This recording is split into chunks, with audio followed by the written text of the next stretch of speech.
At 6:11 on a Saturday evening in June of 1962, Johnny Cash walked out of his dressing room at the Ryman Auditorium in Nashville, carrying the guitar he was supposed to play on stage in 49 minutes.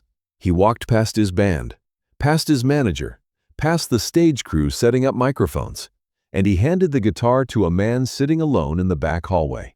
A man nobody recognized. A man who looked like he'd been waiting for something he didn't expect to receive. Johnny didn't say much, just put the guitar in the man's hands and told him it was his now. Then Johnny walked back inside, and 30 minutes later, he performed without it. This is the story of what Johnny gave away when he had nothing left to give, and why the concert that followed became the one he remembered most. Johnny had been on the road for 63 days straight, different cities every night, different stages, different crowds that all wanted the same thing. They wanted the version of Johnny Cash they'd heard on the radio. Confident, steady, in control. But Johnny wasn't any of those things in June of 1962. He was tired in a way sleep couldn't fix, and he was holding on to his guitar like it was the only thing keeping him upright. The guitar was a Martin D28. He'd owned it for 4 years, played it on every record, every show. The neck was worn smooth where his fingers pressed the strings.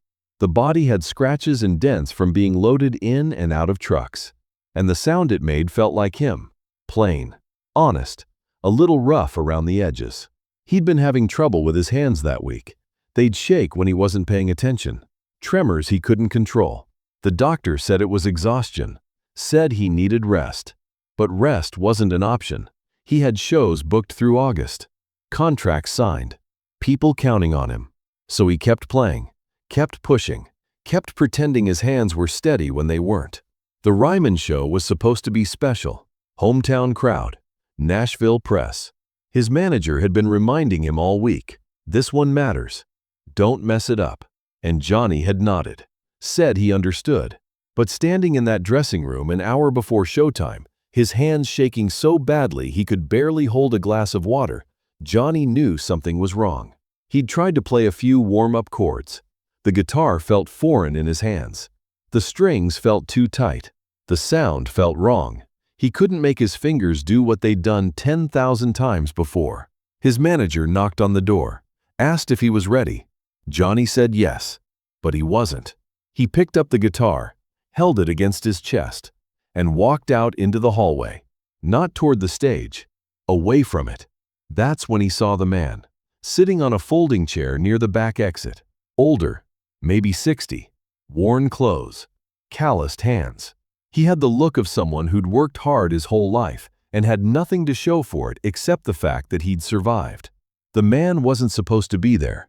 Backstage was restricted, but somehow he'd gotten through, and he was just sitting there, staring at the floor, not waiting for anyone, not asking for anything. Johnny stopped. The man looked up. Their eyes met. Johnny walked over to where the man was sitting. The man started to stand. Johnny told him to stay seated. Then Johnny looked down at the guitar in his hands. He held it out. The man looked at it, looked at Johnny, confusion on his face. "This is yours now," Johnny said. The man didn't move. "I can't take that." "You can. I'm giving it to you. But you gotta show. I'll figure it out." The man's hands trembled as he reached for the guitar. Not from fear, from something deeper. He took the guitar carefully, held it the way you'd hold something fragile. "Why?" the man asked. Johnny didn't answer right away. He looked at the guitar in the man's hands, looked at his own empty palms. "Because you're here." The man looked down at the guitar, ran his fingers over the worn wood. "What am I supposed to do with it?" "Whatever you want." Johnny turned and walked back toward his dressing room before the man could say anything else, before anyone could stop him, before he could change his mind. His manager was waiting, saw Johnny's empty hands. "Where's your guitar?" "Gave it away." "You what?" "I'll use something else." His manager stared at him, didn't say anything, just walked away shaking his head.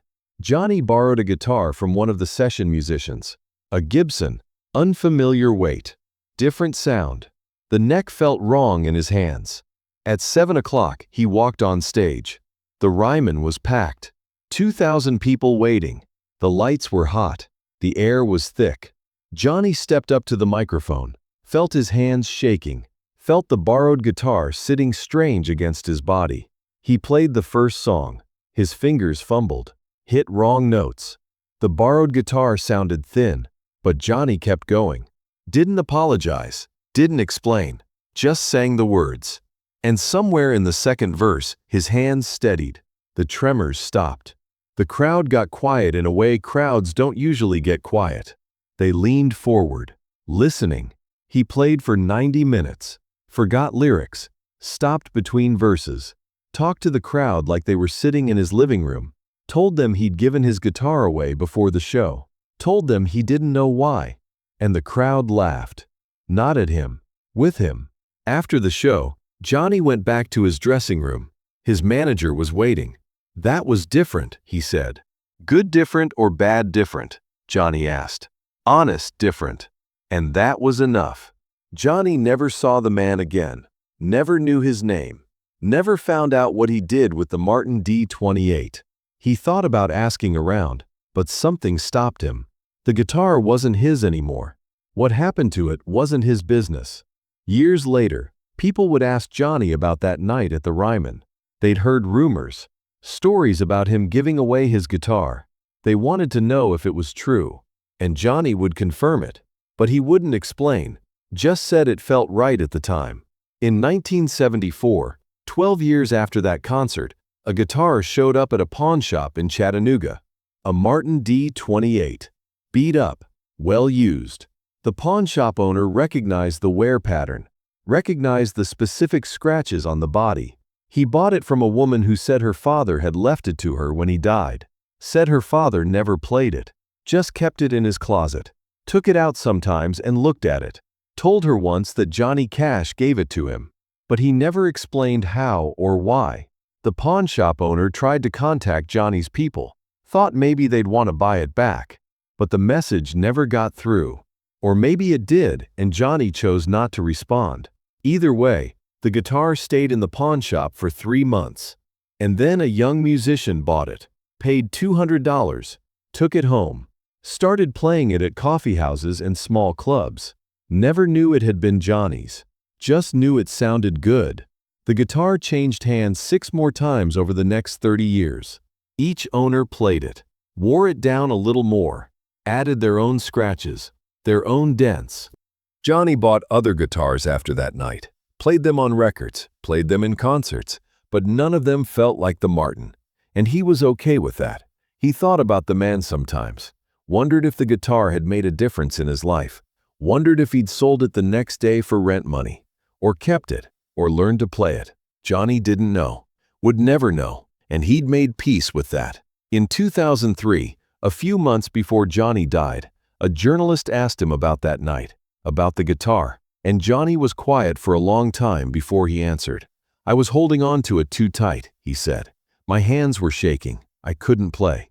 And I saw that man sitting there, and I thought maybe he needed it more than I did. Or maybe I just needed to see if I could walk out there without it." The journalist asked if it helped, if giving it away stopped the shaking. Johnny nodded. That night it did. After Johnny died, collectors tried to track down the Martin D28, wanted to find it, verify it, put it in a display case, but the trail went cold. Too many owners, too many years. The guitar had been absorbed into the world, and maybe somewhere in Tennessee, or maybe somewhere else entirely, that guitar still exists, still carries the sound Johnny put into it, and maybe someone is playing it right now, in a small room, for no one but themselves. Not because the guitar is famous, but because music is what guitars are for.